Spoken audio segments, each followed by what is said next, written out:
realizando el caso de estudio. Bien, en el cuarto punto de este capítulo vamos a hablar sobre el modelo de negocio de la empresa, para la cual vamos a utilizar un diagrama de actividad.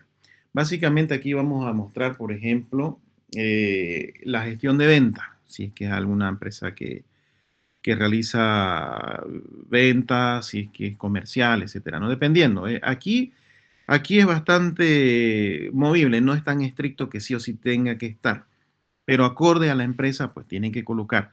Si es de venta, si es una empresa comercial, pues entonces van a colocar en un diagrama de actividad cómo se realiza ese flujo de esa actividad comercial. A eso se refiere ese punto, ese diagrama de actividad que enseguida le voy a mostrar en la siguiente diapositiva cómo es un diagrama de actividad.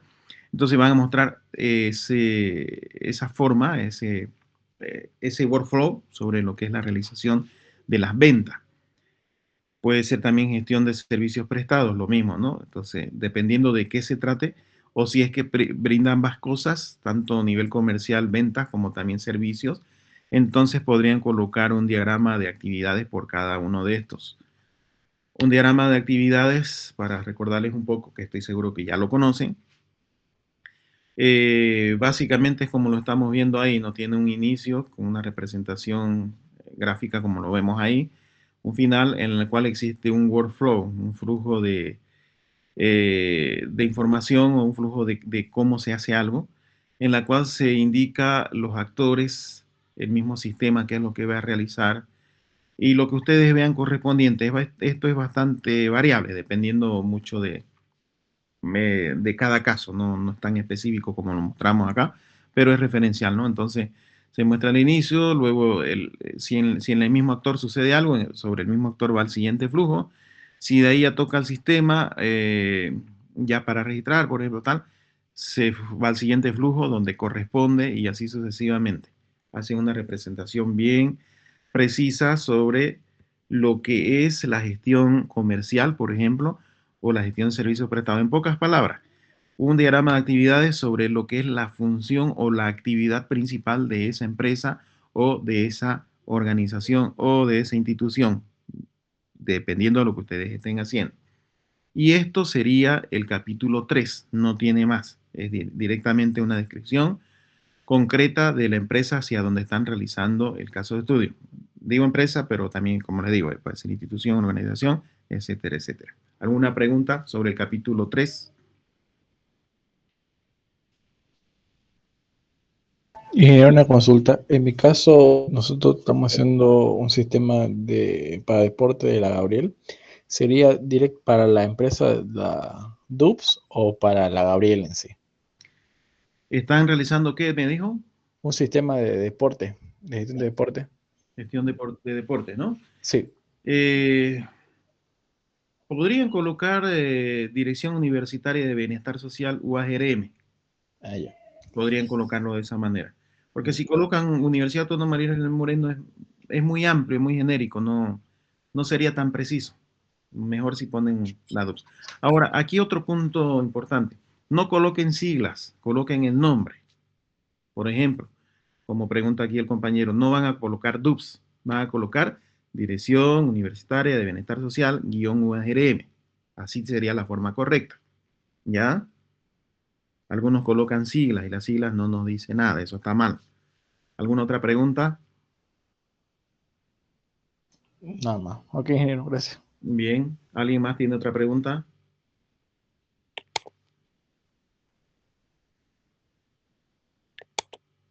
Bien. Ahora sí, vámonos al cuarto capítulo. Hasta aquí, como ven, es bastante descriptivo, bastante sencillo, incluso bastante teórico en algunas partes. Pero ahora pasamos a un capítulo poco más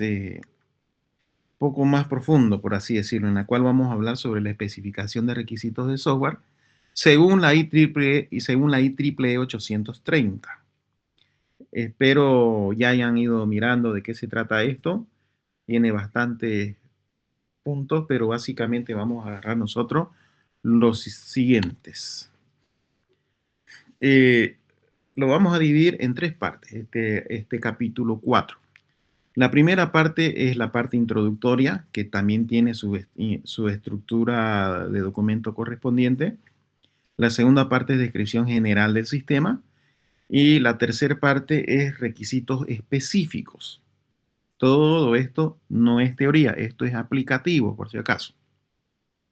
En la primera parte, cuando hablamos de introducción dentro de este apartado, este viene a ser como un documento dentro del documento, para que más o menos lo enfoquen así, porque es un documento que guarda cierta independencia respecto del resto de documentos. Sí, tiene relaciones, obviamente, con la información que va en lo anterior, en los anteriores capítulos y en los sucesivos capítulos también. Pero en realidad, cuando hablamos de la especificación de requisitos según la IEEE 830, viene a ser como un documento dentro de otro documento. Les voy a describir enseguida de qué se trata porque así ya lo van a entender mejor de qué les estoy hablando. Bueno, como les decía, dentro de lo que es la introducción vamos a hablar del propósito, del ámbito del sistema, abreviaturas y acrónimos que se va a utilizar dentro de este capítulo, referencias dentro de este capítulo, no es de la referencia de todo el documento, enseguida les voy a describir cada punto. Y una visión general del documento. El segundo punto vamos a hablar de la descripción general del sistema, en la cual hablamos de las perspectivas de producto, las funciones, las restricciones y los supuestos y dependencias. Les voy a explicar enseguida de qué se trata cada uno de ellos. Que como ven, por ejemplo, hablamos de funciones, también hablamos de restricciones, que ya lo hemos descrito en anterior capítulo. Pero como este es un documento dentro del documento, entonces es necesario colocarlo desde el punto de vista de especificación de requisitos de software, según la IEEE 830, para dar cumplimiento a lo que es la estructura de este estándar. Bueno, en el tercer punto vamos a hablar ya de los requisitos específicos. Aquí hablamos de los requisitos funcionales, los no funcionales, aquí ya lo describimos. Requisitos de interfaces, requisitos de rendimiento, requisitos de seguridad y una serie de requisitos específicos que tienen que ver con el software que se va a llevar a cabo. Bueno, veamos, prestemos atención porque aquí tenemos 3 apartados, pero cada uno de ellos cuenta con varios puntos, ¿no? Dentro de cada uno de cada uno de estos 3 apartados. Vamos, este capítulo no es teoría, es aplicar el estándar al proyecto, lo que les estaba comentando. Existe una versión mejorada de este estándar. Si alguien quiere profundizar un poco más en la bibliografía, seguramente a alguien le interesa. Hay gente que quiere ir más allá de lo que a veces se le explica. Adicionalmente, no les voy a exigir tal cosa, pero si alguien quiere profundizar, se lo dejo al dato, ¿no? Existe otro estándar que va como parte de una actualización del 830. El 830 es válido todavía y es el que vamos a utilizar nosotros. Este de acá no lo vamos a utilizar. Bueno, veamos entonces. En la línea de tiempo les estoy describiendo los 3 apartados principales de este capítulo y dentro de ellos vamos a describir cada uno de los puntos correspondientes a cada apartado. En la parte introductoria pueden ustedes colocar, antes de haber empezado con los puntos correspondientes, pueden hacer una descripción genérica sobre lo que es la IEEE 830. La IEEE 830 es un estándar, bla, bla, bla. Pueden hacer una descripción un poquito más larguita como introducción. Posteriormente ya vamos al primer punto y así sucesivamente a los 5 puntos correspondientes a este apartado. Vamos entonces ahora al primer punto en el cual habla del propósito. Entonces en este punto se coloca en términos generales sobre el propósito de este documento. Cuando digo de este documento me refiero a este capítulo 4. Les repito, este viene a ser como un documento dentro del documento general, ¿ya? Con ese enfoque. Aquí dice este documento es para definir las funcionalidades y restricciones requeridas. Lo que está así con cursiva es como que textualmente podría ser escrito, es como un ejemplo directamente. Entonces, por ejemplo, en el 1.1 propósito podrían colocar algo parecido a lo que les estoy colocando acá. Estos son ejemplos. Entonces podría decir, por ejemplo, lo que está ahí, ¿no? En este documento es para definir las funcionalidades, restricciones, tal, lo describe. ¿Cuál es la finalidad o el propósito de este documento? ¿Ya?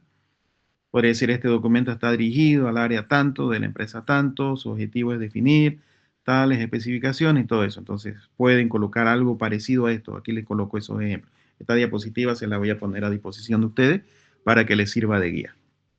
Básicamente viene a ser esa parte descriptiva de lo que es la especificación de software según la IEEE 830. Ese sería el 1.1. En el 1.2 básicamente colocamos tres cosas, pese a que ya está mencionado en otro lugar del documento, pero como esto es un documento dentro del documento, de acuerdo a un estándar, entonces vamos a dar cumplimiento. Y en el 1.2 nos pide que coloquemos estos datos directamente. El nombre del proyecto que se está realizando viene a ser el título, ¿no? Las funcionalidades, en plural lo estoy diciendo, que va a realizar el proyecto propuesto y los beneficios que va a traer a la empresa. ¿Cuáles son los beneficios? Entonces aquí, en este tercer punto, describen los beneficios. Básicamente eso viene a ser el ámbito del sistema.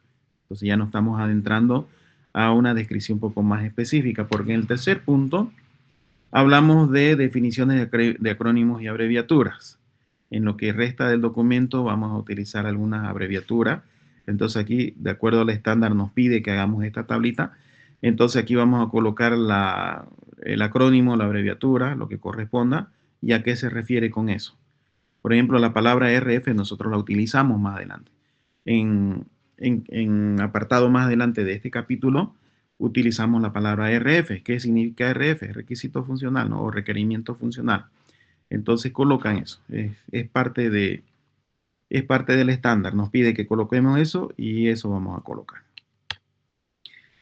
Aquí como cuarto punto nos habla de referencia.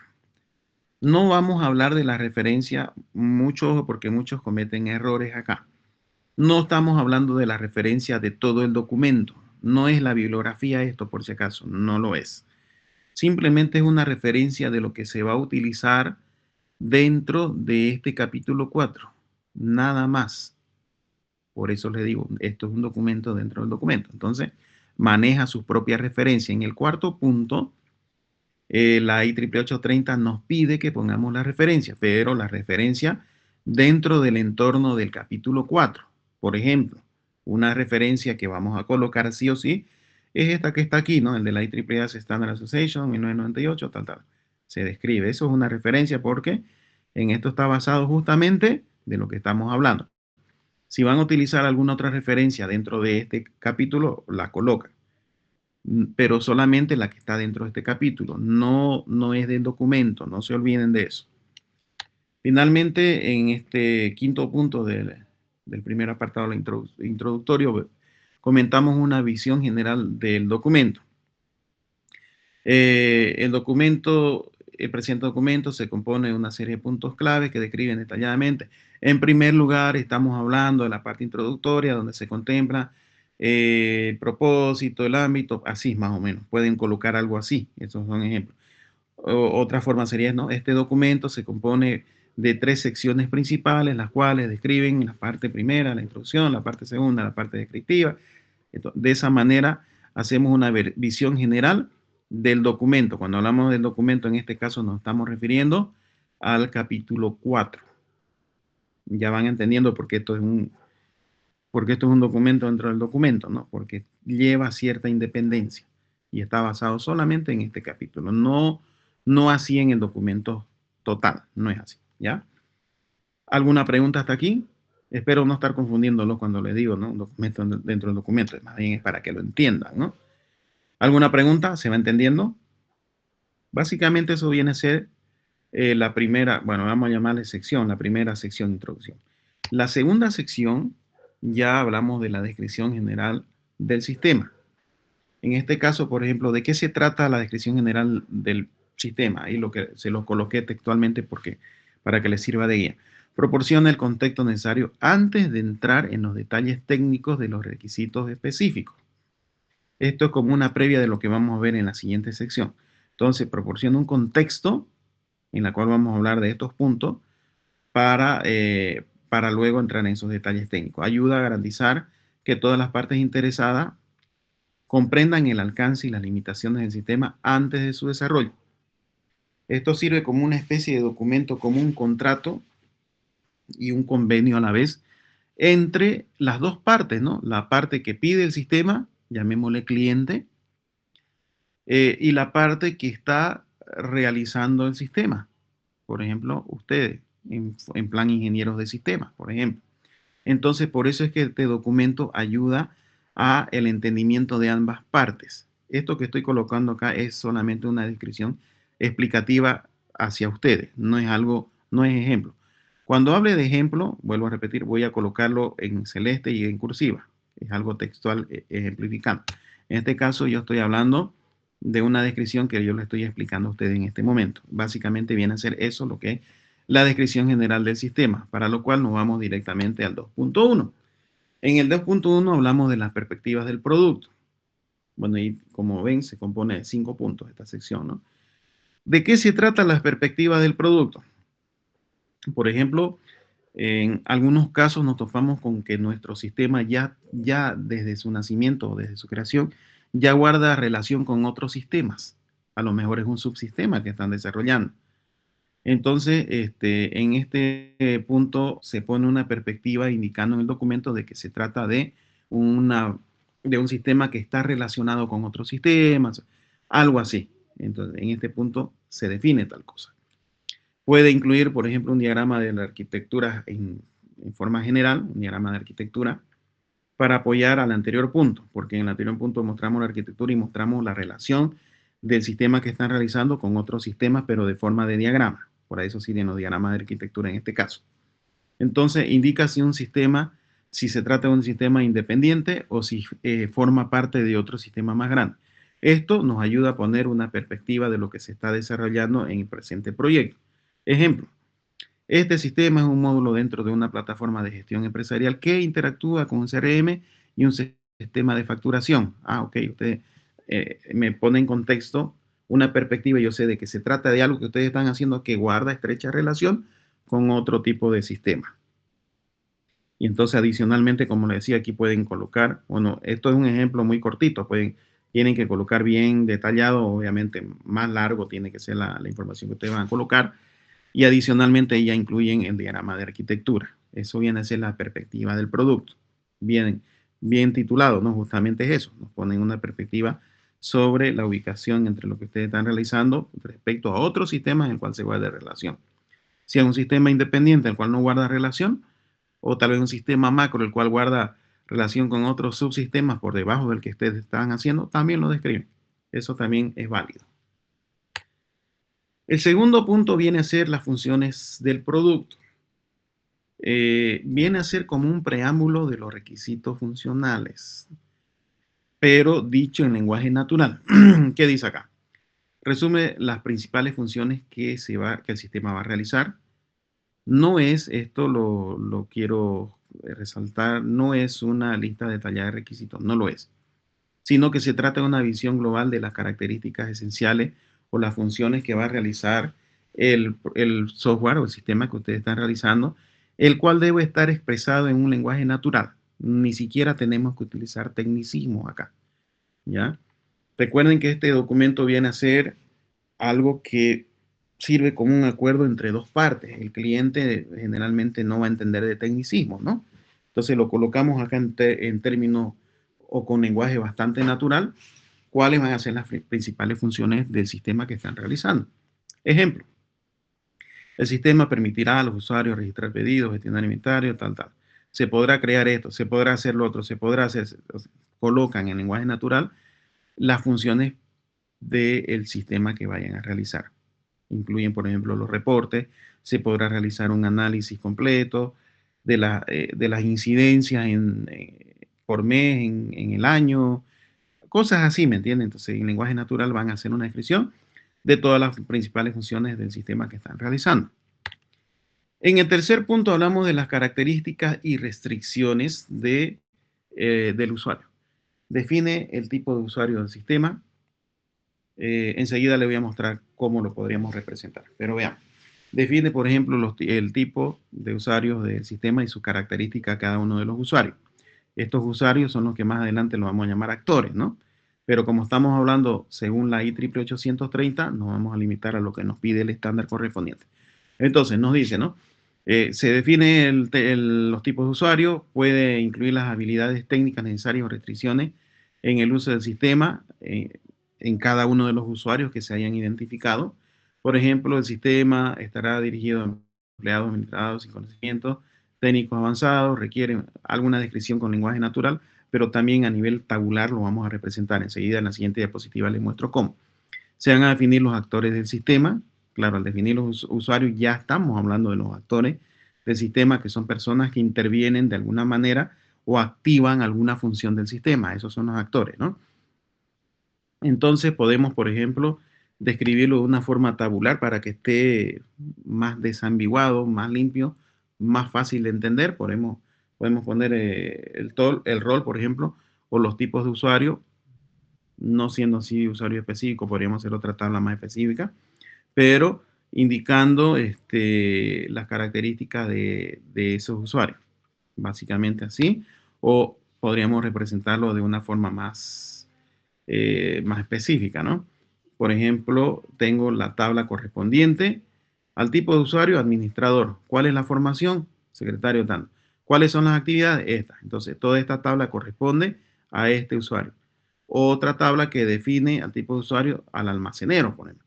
¿Cuál es la formación que debe tener este? Pues ahí ponemos, ¿no? Tiene que ser tal. ¿Cuáles son las actividades que va a realizar este usuario? Dentro de lo que es el sistema. Bueno, va a registrar esto, va a hacer. Esas son las actividades que va a realizar este usuario en el sistema que están realizando ustedes. Me gusta bastante esta forma de representar porque es bastante específica por cada uno de los usuarios, ¿no? Y alguna descripción posterior, ¿no? Dice el sistema está dirigido a empleados administrados sin conocimientos técnicos avanzados. Se requiere acceso a Internet para su funcionamiento y algunas restricciones que puedan llegar a tener. Entonces ya eso lo colocan abajo luego de haber descrito cada una de las características de los usuarios, pues en términos generales, cuáles son las restricciones que pueden llegar a tener estos dentro de lo que es el sistema. Luego hablamos de restricciones. Define limitaciones impuestas al desarrollo y funcionamiento del sistema.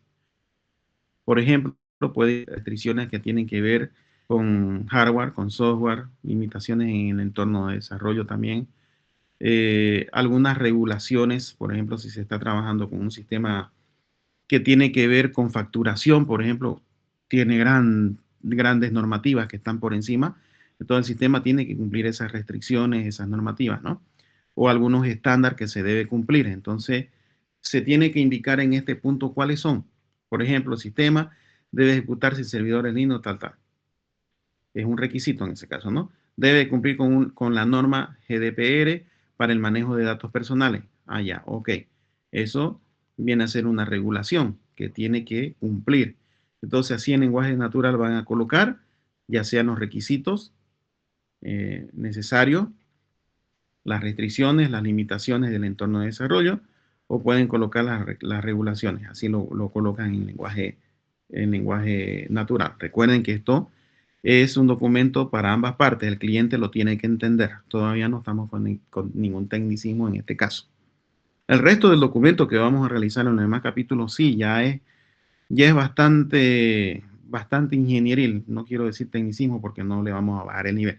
Es bastante ingenieril en la cual se aplican cosas muy específicas de la ingeniería de sistemas. En este caso es una descripción inicial como parte de la especificación de requisitos, la cual tiene que ser bien desambiguada. Bueno, no completamente, eso se hace en el análisis en realidad, pero ya viene a ser una especificación de requisitos que tiene que ser entendida por el cliente. Por eso es que estamos llevando adelante una serie de lenguaje natural.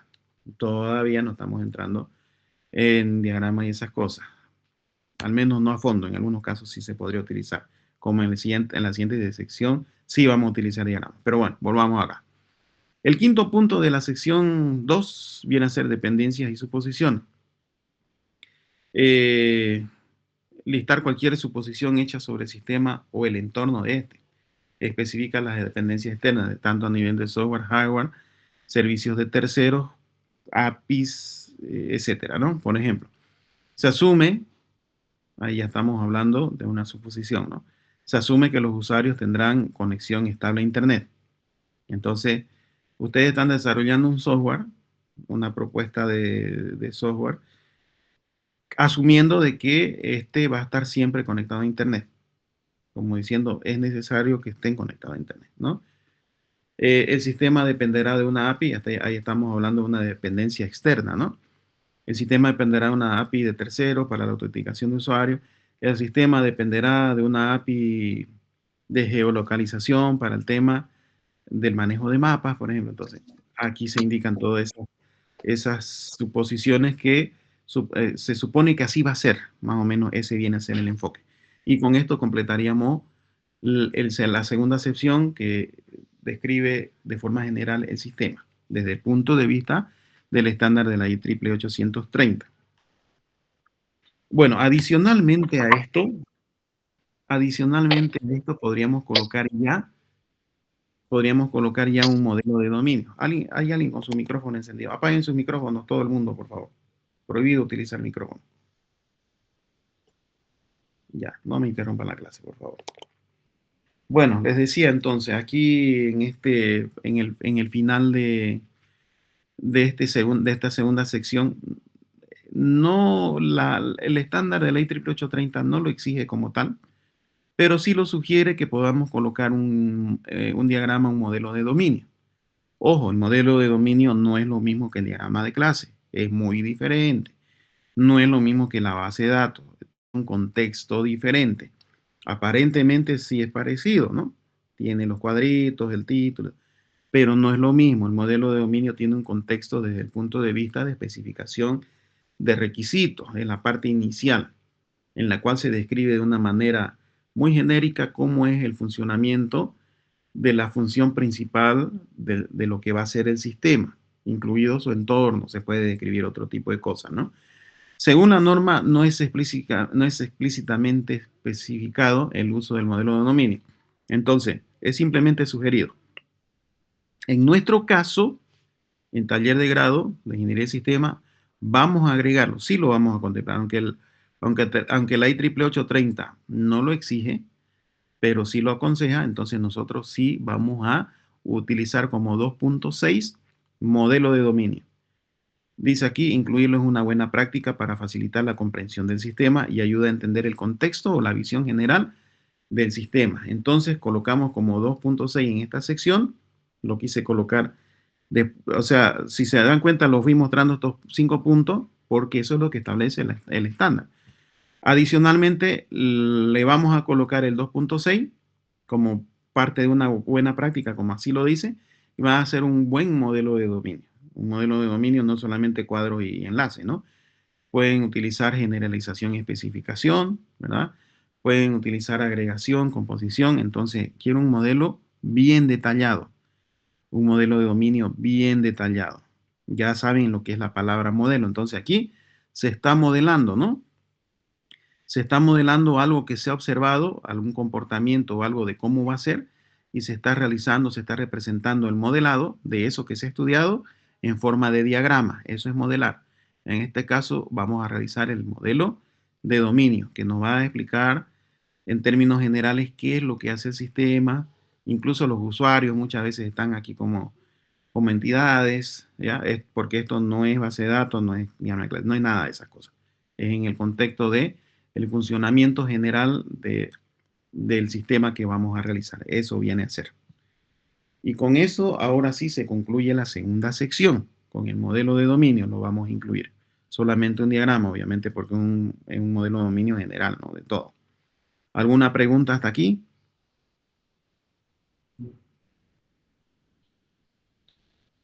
Si no lo han leído todavía el libro de UML, creo que se los he compartido, léanlo para que tengan buen conocimiento y lo apliquen sobre de qué se tratan estas relaciones que se manejan.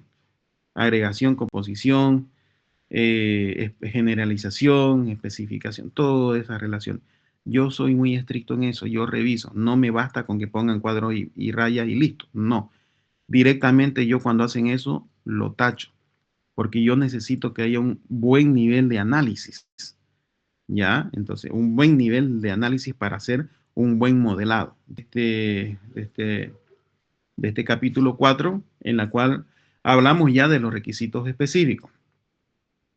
pero de una forma más precisa en la cual se define qué es lo que debe hacer el sistema. Se van a expresar en términos de entradas, procesos y salidas. Enseguida vamos a ver todo eso. Deben ser claros, completos y en lo posible no ambiguos. Aquí hay que tratar de ir desambiguando el tema de los requisitos, ¿no? En esta sección se compone de 6 puntos. Vamos a hablar primeramente de los requisitos funcionales, luego los no funcionales y los demás requisitos, los cuales son muy importantes dentro de la conformación del sistema. Bueno, aquí, por ejemplo, a nivel introductorio colocamos, ¿no? El sistema debe permitir a los usuarios autenticarse mediante usuario y contraseña. El sistema debe generar un informe mensual de ventas. Entonces, aquí ya empezamos a hablar de qué es lo que debe hacer el sistema. Así lo pide el estándar de la ley 88830. Entonces, así lo vamos a hacer. Definir la función principal o las principales funciones mediante un diagrama de actividades. Como esto es un documento dentro de otro documento, entonces, si bien es cierto, ya lo incluimos anteriormente, aquí podemos incluso darle un mayor nivel de detalle, ¿ya? A las principales funciones del sistema con un diagrama de actividades. Sirve como complemento visual para detallar cómo debe comportarse el sistema. Para eso es el diagrama de actividades. Se puede colocar la descripción en cada requisito funcional, que a continuación vamos a ver, o al menos lo más importante. 3.1 requisito funcional, por ejemplo, colocamos, ¿no? Requisito funcional 1, el título. Tabla descriptiva, tanto, y el diagrama. Hacemos una tabla descriptiva de ese requisito funcional, es lo que se viene a continuación. Estoy describiendo lo que vamos a ver en el 3.1, por si acaso. ¿Qué lo vamos a ver en el 3.1? Vamos a colocar los respectivos requisitos funcionales identificados. Vamos a identificar su respectivo título, o cómo lo vamos a identificar. Lo vamos a hacer con una tabla descriptiva y vamos a complementar con un diagrama de actividades sobre cómo va a manejarse ese requisito funcional. Veamos. Por ejemplo, hacemos una tabla genérica en la cual vamos a poner todos los requisitos funcionales. Define qué debe hacer el sistema, deben ser claros y completos, esto como información adicional para que les sirva de guía, ¿no? Se sugiere colocar una tabla con los usuarios del sistema con su pequeña descripción de cada uno previo a la tabla de listado de requisitos funcionales. Entonces podrían colocar una tabla indicando los usuarios del sistema, ya plenamente identificado, con una pequeña descripción, muy parecido a lo anterior que hicimos, pero el estándar nos pide que hagamos eso en este punto. Ya, bueno, luego colocamos los requisitos funcionales ya claramente identificados con su respectivo título y en forma general hacemos una tabla, porque posteriormente vamos a hacer una descripción de cada uno de esos requisitos funcionales. Es un poco trabajoso, pero hay que hacerlo porque el estándar nos pide que hagamos eso. Vuelvo y repito. Voy a volver un poco atrás para que se entienda mejor. A ver, lo voy a volver a explicar porque aquí hablé de cosas un poco adelantadas. Bueno, los requisitos funcionales empezamos en términos generales, qué es lo que se va a hacer. Bien.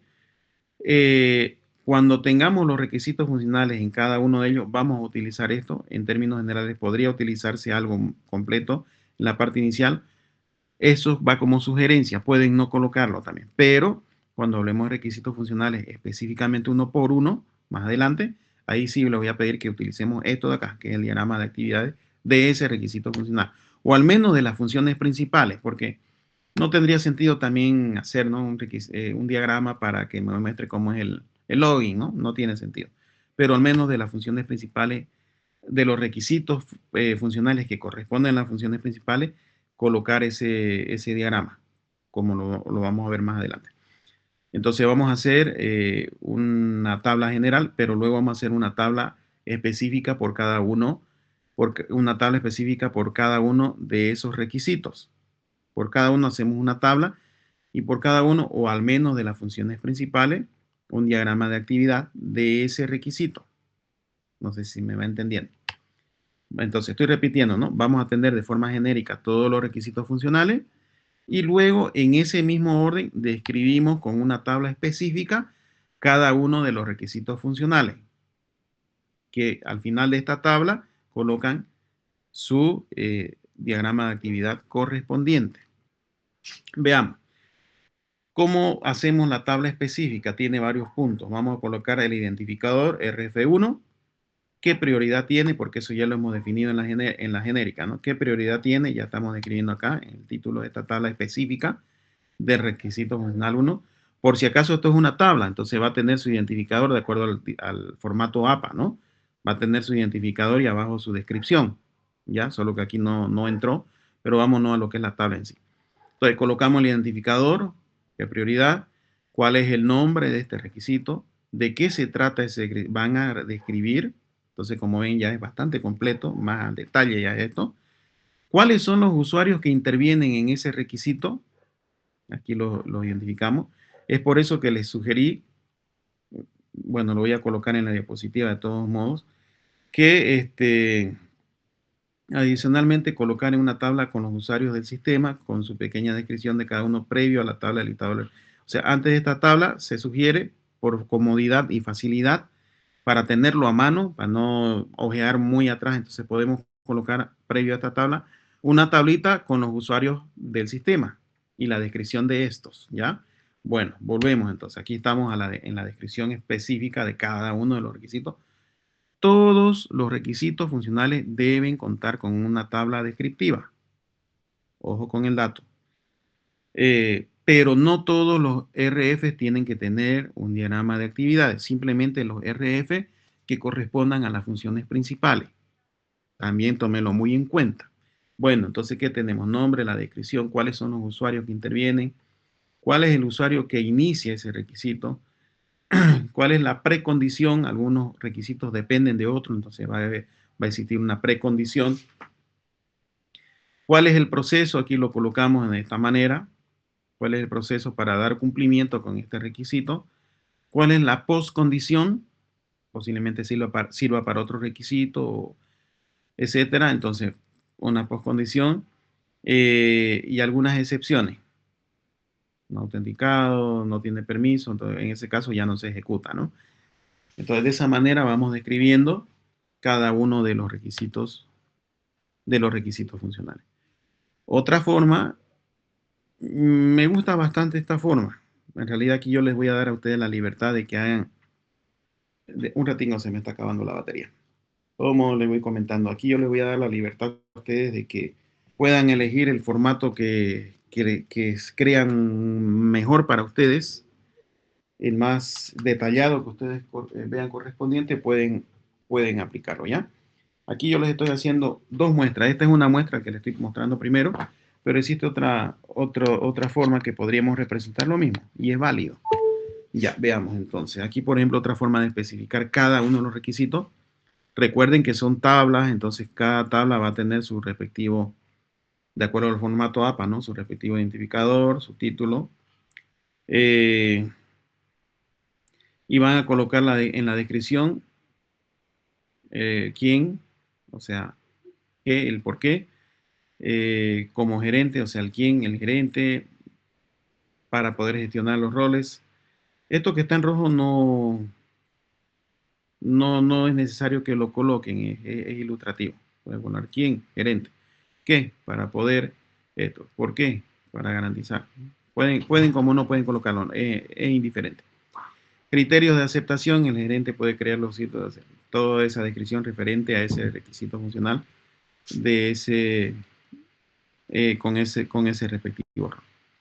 Y así sucesivamente. Requisito funcional 2, titula permisos o gestionar permisos, una descripción del quién, qué y por qué, y los criterios de aceptación. Aquí, por ejemplo, cómo, qué es lo que se quiere, por qué, y criterios de aceptación. Se coloca arriba el identificador y en la parte baja, o algunos ponen también la parte baja. Bueno, vamos a adaptarnos al formato APA7, generalmente se pone arriba ya, ¿no? Esto como lo tomé de un ejemplo en el cual se aplicaba otro formato, entonces ya esto es relativo. Entonces, como les decía, esta es otra forma de poder representar cada uno de los requisitos funcionales. ¿Cuál es la que yo prefiero? Esta de acá. Me gusta más esta, más ordenada, más amplia, más precisa, bien descrita. Esto otro no está tan bien descrito. Pero con esto les doy a entender de que ustedes pueden adaptar a la mejor manera que ustedes prefieran la descripción de cada uno de los requisitos funcionales que en principio fueron descritos de forma general en una tabla inicial. ¿De acuerdo? Bueno, tenemos entonces la descripción general y tenemos una descripción específica de cada uno de los requisitos funcionales. Vamos a ir un poco más rápido porque el tiempo nos empieza a pisar. Luego hacemos una descripción de los requisitos no funcionales, definen los atributos como por ejemplo los de calidad, restricciones y condiciones que debe cumplir el sistema. Pueden colocarlos en categorías, por ejemplo, en la categoría de rendimiento, usabilidad, aquí en términos genéricos, ¿no? Si colocamos en la categoría de seguridad, entonces, ¿qué vamos a tener ahí? El tema del cifrado de datos, la autenticación de usuarios y algunos requisitos no funcionales que son necesarios para que el sistema funcione. El sistema debe responder en menos de 2 segundos a realizar una búsqueda. Los datos sensibles deben estar almacenados utilizando el cifrado. Entonces, este tipo de descripción en la categoría correspondiente. Aquí les dejo un poco de libertad para que lo coloquen como ustedes vean mejor, como corresponda, como ustedes vean mejor, quiero decir, ¿no? Aquí es un ejemplo que les estoy dando. Pueden hacerlo de esta manera, o de esta manera, o ambas. O ya ustedes lo ven. Le doy ahí la libertad de hacerlo. Bueno, vamos al tercero. Ya vienen a ser los requisitos de interfaces. Definen cómo el software interactúa con los usuarios. Esos interfaz hardware u otros sistemas y se dividen en lo siguiente. Está lo que es la interfaz de usuario, la interfaz de hardware, de software y comunicación. Entonces lo pueden clasificar de esta manera e indicar. Puede no haber alguno de estos, no hay ningún, ustedes ya lo acomodan, pero mientras más completo, obviamente mejor, ¿no? Y así van describiendo los requisitos de interfaz. Así también en esta tercera sección vamos a hablar de los requisitos de base de datos. Aquí vamos a hablar sobre el modelo de base de datos que están utilizando, si es relacional, SQL, no SQL, las reglas de integridad, de consistencia, el tema de la capacidad de almacenamiento necesaria como requisito del sistema para el área de la base de datos, ¿no? Entonces, describimos todo eso. Por ejemplo, el sistema debe almacenar registros de usuarios en una base de datos, por SQL. El campo tanto debe ser único en una tabla de usuario y algunas descripciones genéricas que contemplen este tipo de información. Pueden categorizarlas y dentro de estas categorías colocar la información correspondiente. Sería mejor, ¿no? Sería más entendible. Tenemos restricciones también de diseño. Imponen los límites técnicos de desarrollo.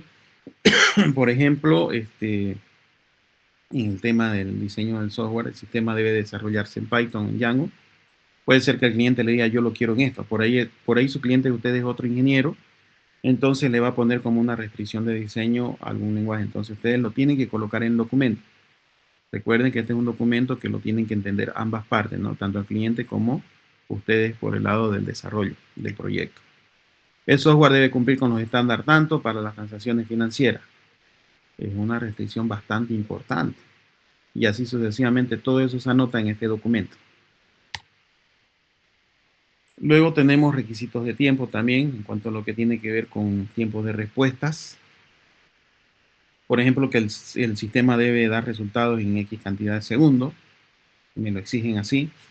Claro, en otro punto estamos diciendo que se supone o se asume de que el sistema tiene que estar conectado a Internet. Pueden colocar ahí, tiene que tener alta conectividad, porque si va a haber una exigencia alta, entonces también se tiene que asumir de que se va a contar con un ancho de banda aceptable, ¿no? Entonces también tiene que jugar con todas esas variables que sean coherentes, ¿no?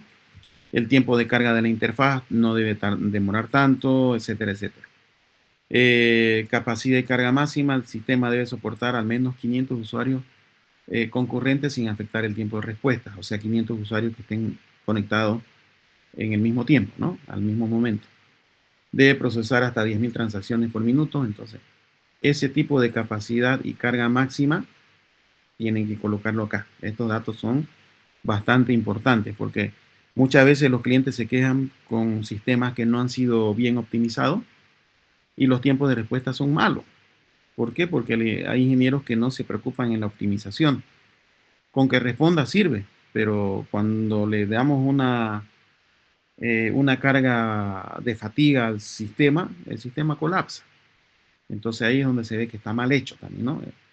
no es nomás que funcione, entrega la información o guarde datos, no es nomás eso.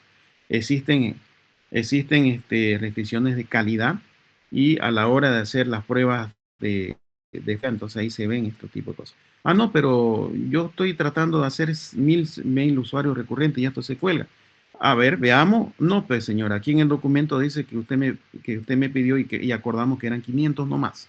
¿Me entienden lo que les digo? Entonces, esto viene a ser como un contrato, un documento entre las dos partes. Por eso es que le vengo diciendo cada rato que es un documento dentro del documento en la cual ambas partes acuerdan algo, en este caso lo que es el producto o lo que es el sistema. No, pero por minuto solamente llega a 5.000 máximo. Ah, entonces, ¿quién tiene la culpa? El ingeniero del sistema, el que desarrolló esto, ¿no? Ah, sí, no estoy cumpliendo. Vamos a optimizar para dar cumplimiento a esto. Ya. Entonces, ya es un acuerdo que ambas partes están reconociendo. Y de eso se trata esta especificación de requisitos de software. Es como un documento tipo contrato o convenio entre ambas partes, ¿no? Entre otras cosas, el uso de recursos, que no sea un software que lo vaya a colapsar todo el equipo, ¿no? Tiene que haber las respectivas optimizaciones, etcétera, etcétera, en cuanto al uso de recursos. Entonces, también se establece todo eso. Disponibilidad y tiempo de actividad también. Va a ser un sistema que esté todo el día, 24/7, cuántas horas, y todos esos aspectos se tienen que colocar acá también en el 3.6. Como ven, son aspectos que generalmente no los toman en cuenta, pero de acuerdo al estándar IEEE 830, sí exige que lo coloquemos en el documento como parte del convenio o un entendimiento entre ambas partes. ¿Va a ser escalable o no va a ser escalable? Bueno, eso lo especificamos también. Va muy rápido. Y el tema de procesamiento en tiempo real o en lotes, etcétera, ahí ya le estoy colocando algunos. Eso respecto, hasta ahí sería lo que es el capítulo 4. ¿Alguna pregunta hasta aquí? En el tema del formato, no me voy a demorar mucho. Este documento se los voy a dejar en la plataforma. Léanlo, ahí está toda la normativa en la cual ustedes tienen que basar el formato del documento. Todo, desde la carátula, desde el índice hasta el documento de proyecto de ingeniería, en este caso, se adapta a la estructura siguiente. Nosotros vamos a tener una portada, resumen y abstract, vamos a tener el índice, que es lo que ya les estaba comentando en la anterior clase, el desarrollo del documento, que vienen a ser todos los capítulos que vamos a ir viendo en las diferentes fases del avance. Vamos a ver en la parte final ya, en la parte bibliográfica, que también tiene que estar de acuerdo al formato APA 7 para bibliografía, tómenlo muy en cuenta. Y finalmente van a ir los anexos. Entonces está bien hacer la estructura. En nuestro caso, porque si vemos el documento nos lo muestra de esta forma. En nuestro caso vamos a verlo de esta forma. Ahí se lo estoy dejando en la diapositiva, enseguida se la voy a compartir.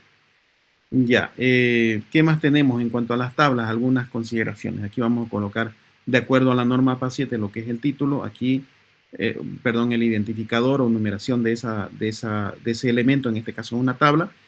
El título de ese elemento, aquí ya colocamos el elemento o el cuerpo en sí, en este caso es una tabla, como les decía. Pueden utilizar este formato o el que ustedes vean correspondiente.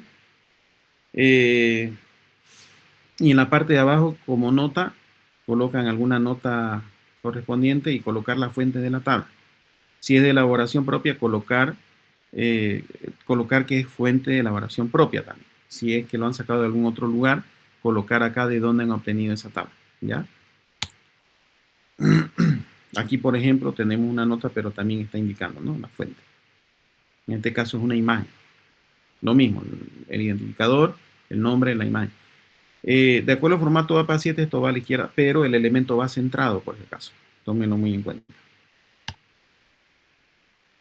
Ya. Acá hay otra cosa, el tema de la alineación de párrafo. Tomen muy en cuenta esto. No cometan ese error porque le resto puntaje cuando no cumplen esto. El formato APA 7 establece, obviamente, que todo esté el margen alineado correctamente a la izquierda, pero no lo exige que a la derecha lo esté. Puede estar así, según la norma APA 7, pero también lo pone de acuerdo a la universidad, puede establecerse lo contrario. Es decir, en nuestro caso, vamos a, vamos a establecer que la alineación de este lado esté también alineado, que no esté desalineado, que esté así como aquí en el lado izquierdo, acá también tenga su alineación correspondiente. Eso se llama texto justificado, me parece que se llama, nosotros sí, afirmativamente lo estoy diciendo acá, nosotros sí utilizaremos justificación del texto. Significa que va a estar alineado acá y va a estar alineado acá. Tómenlo muy en cuenta, por favor. A ver qué más tenemos acá. Norma 7. Ya, yo les voy a dar el documento en la plataforma y ahí lo van a revisar más a fondo. Eso respecto al formato. Ahora vamos a la parte de la bibliografía, que ya tiene que estar en el documento. En la fase 1 ya tiene que haber bibliografía. Vamos a ver lo que es referencia y citas bibliográficas. Veamos entonces lo que es una cita y lo que es una referencia bibliográfica. Una cita viene a ser una breve mención dentro del texto del trabajo del documento al cual se hace referencia en la bibliografía.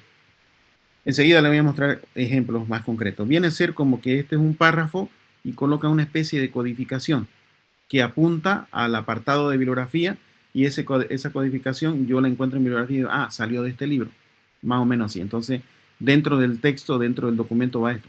Y la referencia bibliográfica viene a ser el listado que va en el apartado de bibliografía, para que lo entiendan, dicho en pocas palabras. Entonces, dice una referencia bibliográfica, es una descripción normalizada completa de cada uno de los documentos consultados en el trabajo que quedan consignados en una bibliografía final. No es nomás un listado de enlaces, por ejemplo. Tiene sus datos que tienen que estar de acuerdo a la norma APA 7. Por ejemplo, cuando hablamos de citas, no se olviden, cita es lo que hace referencia en el contenido del documento. Referencia es lo que ya va en el apartado de bibliografía, al final, ¿ya? Veamos entonces acá. Cita. Si es en un preámbulo, podemos colocarlo, bueno, ahí sin problema. Podemos colocarlo entre paréntesis de esta manera, indicando incluso la página. Pero aquí colocamos, esto es una especie de código, ¿no? Podemos colocarlo de esta manera también. Sin embargo, el autor y entre paréntesis el año. Entonces, yo me voy al último apartado, bibliografía, y yo voy a buscar esto de acá. Y voy a decir, ah, sí, de ahí sale esta afirmación. Entonces, esto que están colocando en el documento, en el contenido, está correctamente respaldado. Si ustedes no respaldan, hay error. Estaría mal el documento. Esto es importante. Lo van a utilizar en taller de grado, lo van a utilizar en proyecto de grado, lo van a utilizar en diplomado, lo van a utilizar en maestría y en todo lo de aquí en adelante van a utilizar la norma APA 7, puede haber la norma de Vancouver o alguna otra norma. Así que acostúmbrense a trabajar correctamente, ¿ya? Porque lo van a utilizar de aquí en adelante. Entonces existe diversas formas. Si es un parafraseo, lo utilizamos de esta manera. Si son citas múltiples, etc. Aquí le estoy colocando este ejemplo para que lo analicen más a fondo. Como les decía, por ejemplo, tenemos una norma APA 7 para representación o para referenciar un libro, por ejemplo, sacado de internet. Según APA 7 se coloca de esta manera, así, como dice el ejemplo. Según Vancouver, tiene algunas variaciones. Es un formato diferente. Y así sucesivamente. Pueden haber otras normativas. Nosotros la que vamos a utilizar es esta de acá, para referencia bibliográfica. O sea, cuando hablo de referencia bibliográfica, hablo del apartado de la bibliografía, lo que va al último, ¿no? Así, aquí podemos podemos ver incluso, de acuerdo a las versiones, tenemos el APA 6, antiguamente se representaba de esta manera. En APA 7, que es la que vamos a utilizar actualmente, se representa de esta manera una referencia a un libro. Si es una URL, nosotros nos interesa de esta forma, ¿no? La APA 7. Es una referencia, no es nomás colocar el enlace. Hay que colocar el autor, el año, si se conoce algunos datos, donde el título de la obra o de lo que se esté referenciando en Internet y finalmente el enlace. Entonces, no es un listado de enlaces, mucho cuidado con eso. Aquí les estoy colocando varios ejemplos. Si se trata de una bibliografía que viene de una revista, ¿cómo lo hace APA? Lo hace de esta manera. Si se trata de un artículo en un periódico, lo hace de esta manera. Coloca el autor, coloca la fecha de publicación, por ejemplo, coloca el título y finalmente coloca dónde se publicó. Incluido podemos colocar la página. Si estamos referenciando una tesis, se hace de esta manera. Si estamos referenciando una página web, según APA, se hace de esta manera. El autor, la fecha, el título de la página web y dónde lo rastrearon, o sea, la URL, ¿no? Si es de la Wikipedia, si es de YouTube, también existe una forma de referenciar también. Si es un video de YouTube de donde sacaron información también. pueden utilizarlo de esa manera. Y con eso estaría completo la fase 1. ¿Alguna pregunta?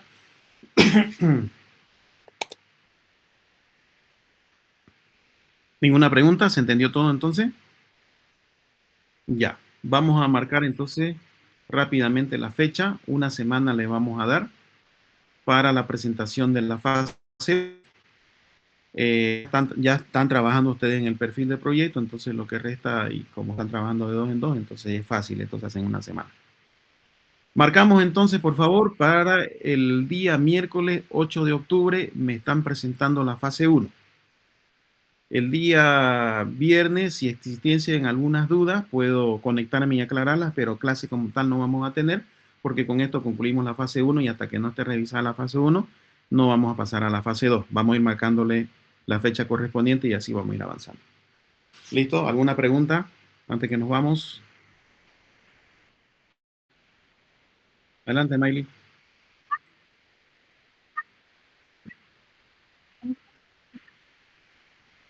¿Uno qué? ¿El modelado de diseño qué? 2.5.1. Bueno, es muy parecido. La respuesta a su pregunta es sí, es 2.5. ¿Ya? Solo que el 2.5.1 establece algunas cositas más, detallitos más, pero en términos generales es lo mismo. No me vayan a colocar diagramas de otras plataformas, de otro tipo de herramientas case. No, UML es lo que vamos a usar. Por ejemplo, al final me colocan en la base de datos el diagrama que genera el motor de base de datos. Y no me sirve, yo lo que quiero es UML para representar base de datos. Es un ejemplo que le doy que vamos a ver más adelante, ¿no? Entonces, respondiendo a lo de Miley, ¿es UML? Sí, eso es lo que vamos a utilizar. ¿Más preguntas? Ingeniero, estas diapositivas que presentó, ¿lo va a subir al Moodle? Mejor dicho, Sí, al Classroom. Classroom. Sí, ahorita acabamos, tengo que dar otra materia en este momento, finalizo la otra materia, casi a las 11 termino y ahí ya lo subo todo para que lo tengan todo a mano. Ya, gracias, ingeniero. Ya, van a tenerlo todo a mano, esto como guía, el tema del formato APA 7 se los voy a pasar, algunas cosas más, entonces todo a mano lo van. Solamente depende de ustedes hacer un buen trabajo. El que quiere trabaja bien, el que no quiere, obviamente no lo hace, ¿no? ¿Más preguntas? ¿Ninguna pregunta? Bueno, no se Sí, olviden. ingeniero, A ver, rápidamente, Luis, ya nos tenemos que ir. Adelante. los grupos que nos faltaba que nos acepte los proyectos. Tengo entendido de que ya tienen todos los proyectos. Sí, en mi casa ya tenemos ya. Yo que sepa, ya todos tienen proyectos, ¿no? Unos se fueron para el banco de sangre. Ah, no. Unos se fueron para Humanidades, creo. Otros se fueron a Canal 11. Y los otros no me acuerdo dónde, pero creo que ya tienen proyecto. ¿Hay alguien sin proyecto todavía, acaso? Bueno, el de mi grupo nos mandó a psicología, pero Ahí está, ya tienen proyecto, ya. ya, ingeniero. Ya yo hablé con la directora, así que hay una alta expectativa, por favor. Ah, ya, ya, Vayan muchas ustedes, gracias. las veces que necesiten información, vayan y hablen con ella. Ella les va a dar toda la información, así que ustedes ya tienen el proyecto definido. Ya, listo, ingeniero, muchas gracias. Bueno, jóvenes, nos pasamos de tiempo, tengo que conectar otra materia. Entonces, si es que necesitan, no tengo ningún problema, nos podríamos conectar el viernes. Si no, directamente ya nos conectamos el miércoles o el lunes mismo para aclarar algunas dudas que puedan ir surgiendo en el trabajo que vayan realizando. Entonces, marcamos la fecha de la presentación para el día miércoles 8. Tienen una semana. Finalizamos, que tengan buenas noches.